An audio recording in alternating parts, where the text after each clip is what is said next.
জবাবদিহিতামূলক সাংবাদিকতা আমরা তৈরি করতে প্রতিষ্ঠা করতে পারি, অতীতে যেসব দুর্নাম যেসব প্রচার হয়েছে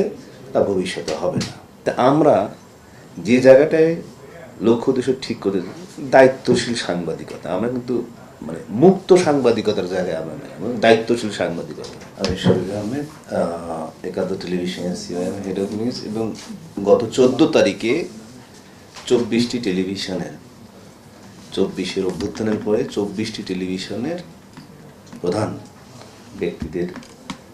মতামতের ভিত্তিতে এই যে আমরা এডিটর্স কাউন্সিল গঠন এবং সেটা নির্বাচন করে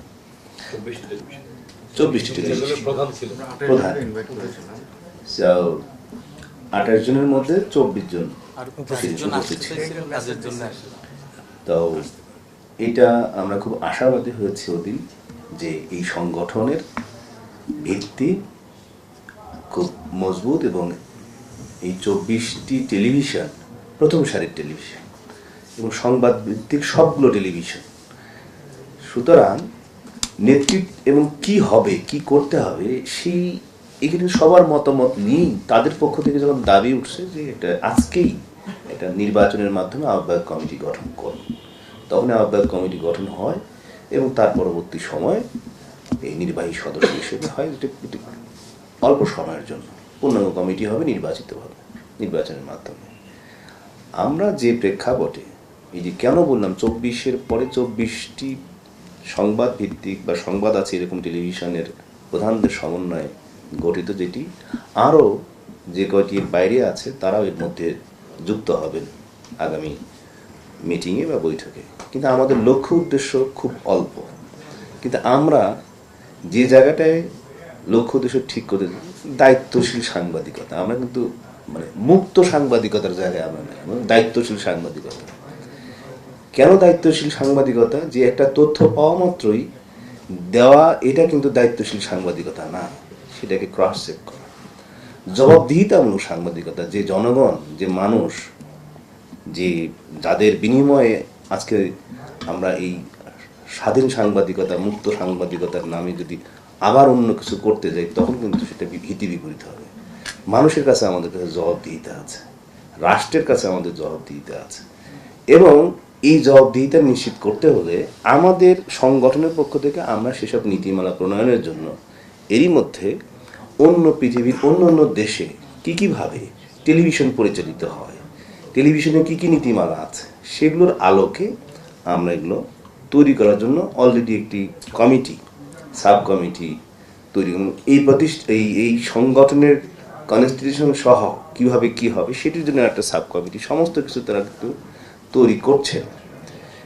এটা একদিনে এক রাতে হবে ব্যাপারটি তা নয়, কিন্তু এই সংগঠন কোনোভাবেই অন্য কোনো সংগঠনের প্রতিযোগী সংগঠন হিসেবে নয়।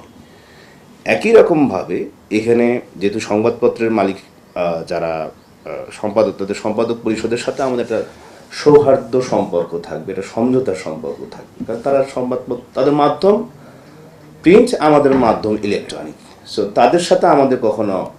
ক্লাশ না, আমাদের সাধারণত একটা সন্ধি সম্পর্ক হবে। এমনকি মালিক পক্ষ যারা আছেন অ্যাটকো, তারাও কিন্তু তাদের অর্থ বিনিয়োগ, অসংখ্য পরিমাণ অর্থ এখানে বিনিয়োগ হয়, কিন্তু বিনিয়োগ করার মধ্য দিয়ে আমরা যেন প্রতিষ্ঠান ঠিকমতো পরিচালনা করতে পারি সেই ধরনের তাদের সহযোগিতা যেমন আছে, আমরাও কিন্তু দক্ষ জনবল খোঁজার চেষ্টা করছি, কিন্তু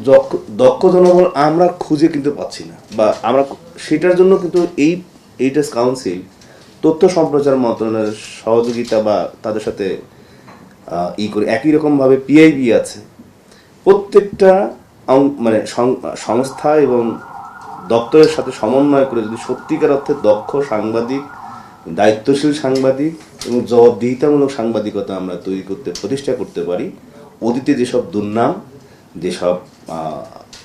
প্রচার হয়েছে তা ভবিষ্যতে হবে না। এবং সেই লক্ষ্যেই আমাদের উদ্দেশ্য কিন্তু কোনো দলকে, বিশেষ করে ক্ষমতাসীন দল বা বিরোধী দল, কাউকে খাটো করা, ফেভার করা, কাউকে বড় করে দেখা, এটি নয়। আমাদের মূল উদ্দেশ্য সৎ সাংবাদিকতা করা, দায়িত্বশীল সাংবাদিকতা করা, একই রকমভাবে রাষ্ট্রের কাছে, জনগণের কাছে জবাবদিহিতা নিশ্চিত করা। যে সাংবাদিক হিসেবে যে সংকটগুলো মানুষের মধ্যে যে সংকট আছে সেই সংকট তুলে ধরা এবং একই সাথে সংকটের সাথে যদি সমাধানেরও কোনো পথ থাকে সেটিও তুলে ধরা। এই উদ্দেশ্যেই আমরা এই সংগঠন এবং সংগঠনের মাধ্যমেই সকল টেলিভিশনকে নিয়ে আমরা একসাথে এগিয়ে যেতে চাই এবং সেই জায়গায় সরকার হিসেবে অবশ্যই সরকারের সমর্থন এবং সমর্থনের পাশাপাশি সহযোগিতা, সার্বিক সহযোগিতা প্রত্যাশা করি।